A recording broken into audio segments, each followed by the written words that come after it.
Today is a special day. Today is the day I destroy the Earth! Intruder alert! Wait, what? Oh, you've got to be kidding me! Who are these freaks? I am Nibbles, the Destroyer, Devourer of Worlds. Beginner's luck! Electrocuting.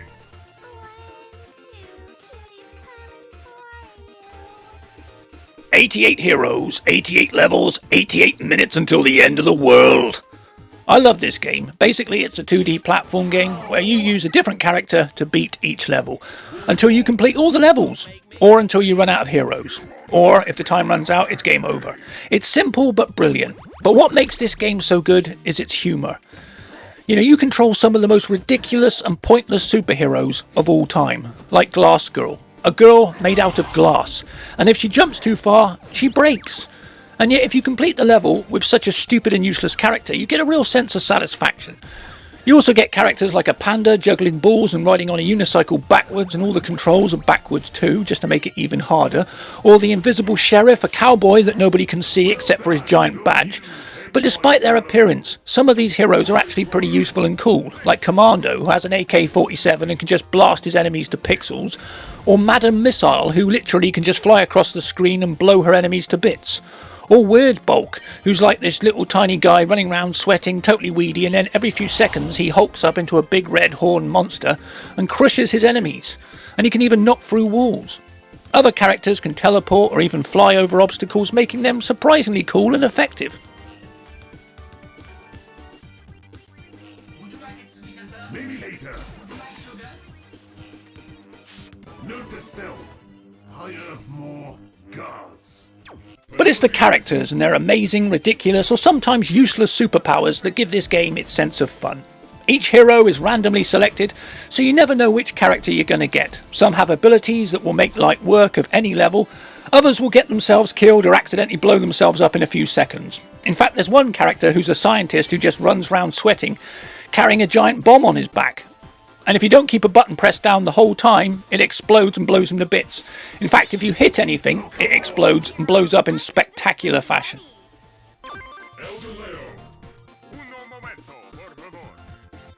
Everyone will soon have their favourite hero. Whether it's James Bond rip-off 0088, who just stands around drinking a martini and then shooting bad guys and trying not to spill it, or Mr. Average or Blocktopus, a big purple octopus who just leaves blocks everywhere, or Saxy Dave, who basically just walks about playing a saxophone and hitting people with it. You'll also find characters you hate, mainly for being so useless, like a unicorn with a rubbish force field that can only work for a second, or Hard Hat Harriet, a woman who uses a power drill to blast herself into the air and normally to certain death.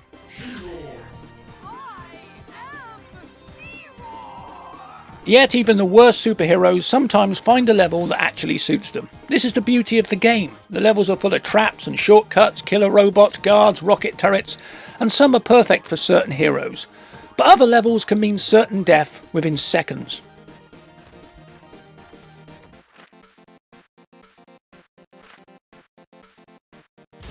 Oh, was he your favorite character? Too bad.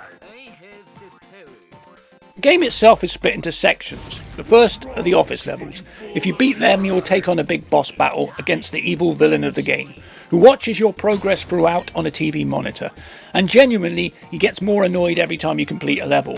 He also trolls you every time you die, and this adds real humour to the game.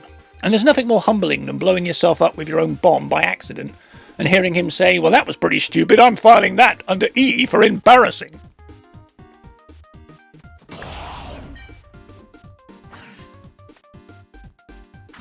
I'm sure you'll be remembered for your sacrifice. Sadly, the boss battles are a bit simplistic, but they break up the gaps between levels. But it's the levels themselves and how you approach them that give this game an edge. Some characters will be able to just fly over a spike pit and get to the other side in record time, but other characters may find things a lot harder. Some, like Hammerstein, can smash holes through the floor, allowing you to avoid traps and just take shortcuts. However, you might try the same trick on another level and easily just fall into an acid pool. But dying is no big deal. After all, you have 88 lives, 88 heroes, and if you collect enough coins, you can even resurrect a dead hero and bring them back. It gets harder. Low-res Reggie. But it's important not to lose too many heroes too quickly, especially the better ones. My favourite is probably Laser Kitty, a kitten with a very powerful laser beam that can destroy everything in its path. I also love the Architect, who can change the design of a level by removing blocks from the walls, or even Fly Guy, who can walk up the walls and spit acid just like the film. The only difference is he's not really a fly, he's just a guy wearing a fly suit. Or Clairvoyant, who can move objects with the power of a mind, like one of the X-Men. I use her power to move rocket turrets so they fire at the guards, or you can just pick up the guards and throw them into a spike pit. Yeah, she's one of the better superheroes. But no matter how useless, all the characters can come in handy on some level. Even Toxic Snot, who's just basically a giant bouncing bogey. Or Low-Res Reggie, who is basically your traditional 8-bit 1980s character who jumps up and down incredibly slowly. The game obviously has a time limit, you have to complete it before the time runs out, and if you don't, the world is destroyed by Dr. H8. Also, if you don't like a character, you can choose to disintegrate him, using the good Doctor's Death Ray, which is a nice touch.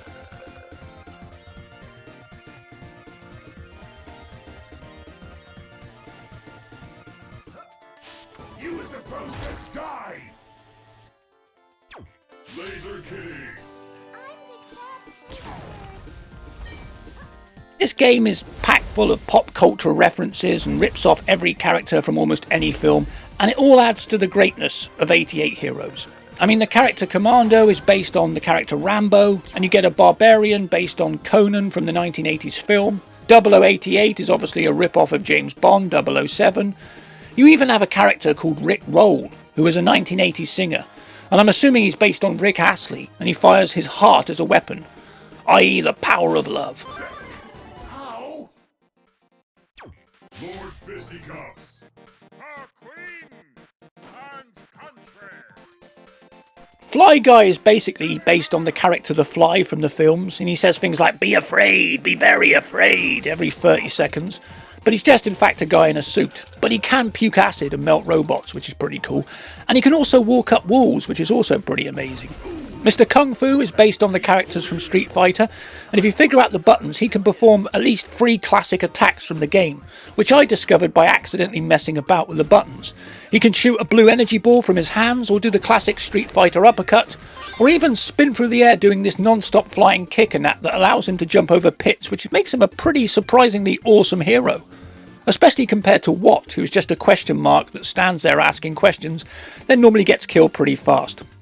But he ain't as great as Boomstick Benny, who has a giant shotgun for an arm, i.e. Evil Dead, and what looks like a spatula in place of his hand. But he ain't the only hero packing heat, so too is Tommy the Gun, a cliche of every gangster from every gangster film ever, and plus you even get a character who's a pirate with a huge cannon on his shoulder, and he can blast through walls. And he also has a sword too. And as for Harley Trotter, he's an 8-foot tall basketball player who can throw a ball as a weapon and slam dunk his enemies across the screen. And of course there's the deadly Nibbles, the Destroyer, a giant hamster inside a ball that can basically smash through anything. Or She-Ra, who's basically an angry female wrestler who can throw almost any object, including throwing bad guys at other bad guys. But 88 Heroes is a game packed full of jokes, explosions, ridiculous heroes. It's 2D platform indie genius, with addictive gameplay, and beating each level using different characters soon becomes very satisfying. And the levels are well designed with traps, spikes, laser pits, flying saw blades, and even cats strapped to dynamite hanging from the ceiling. What more could you ask for?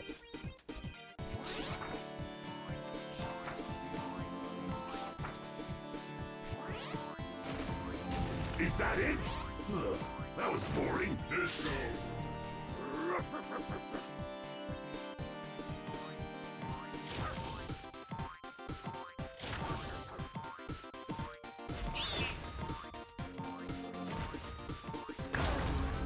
With 4 different sections, 88 levels, 88 heroes, and 88 minutes, I can think of 88 reasons to buy this game. But I only need one. and that is Laser Kitty. I mean, it's a kitten that fires a laser out of its mouth. That alone is worth the money.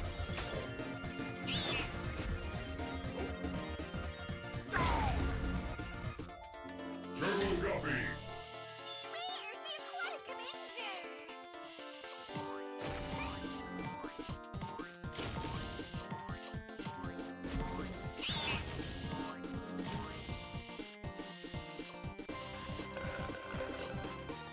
But as indie games go, I'd give 88 Heroes 88% because it's brilliant, fun, silly, yet a lot of love has gone into this game, and it's one of the very best 2D platform games out there. In fact, it celebrates the 2D platform genre and at the same time making fun of it. And like Huntdown, this game has a style that doesn't take itself too seriously, but proves you don't need top graphics and a big budget and a huge open world to make a brilliant game. And 88 Heroes is certainly one of the most interesting and clever and simple, brilliant little indie games out there. It's the kind of game you always wanted to see made, and now here it is, and what a bargain. I mean, most games give you one hero, this game gives you 88 heroes. I'd buy that for $1.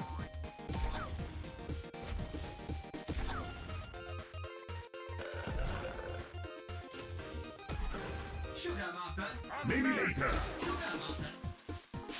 Walk to me, or I'll nuke your ass.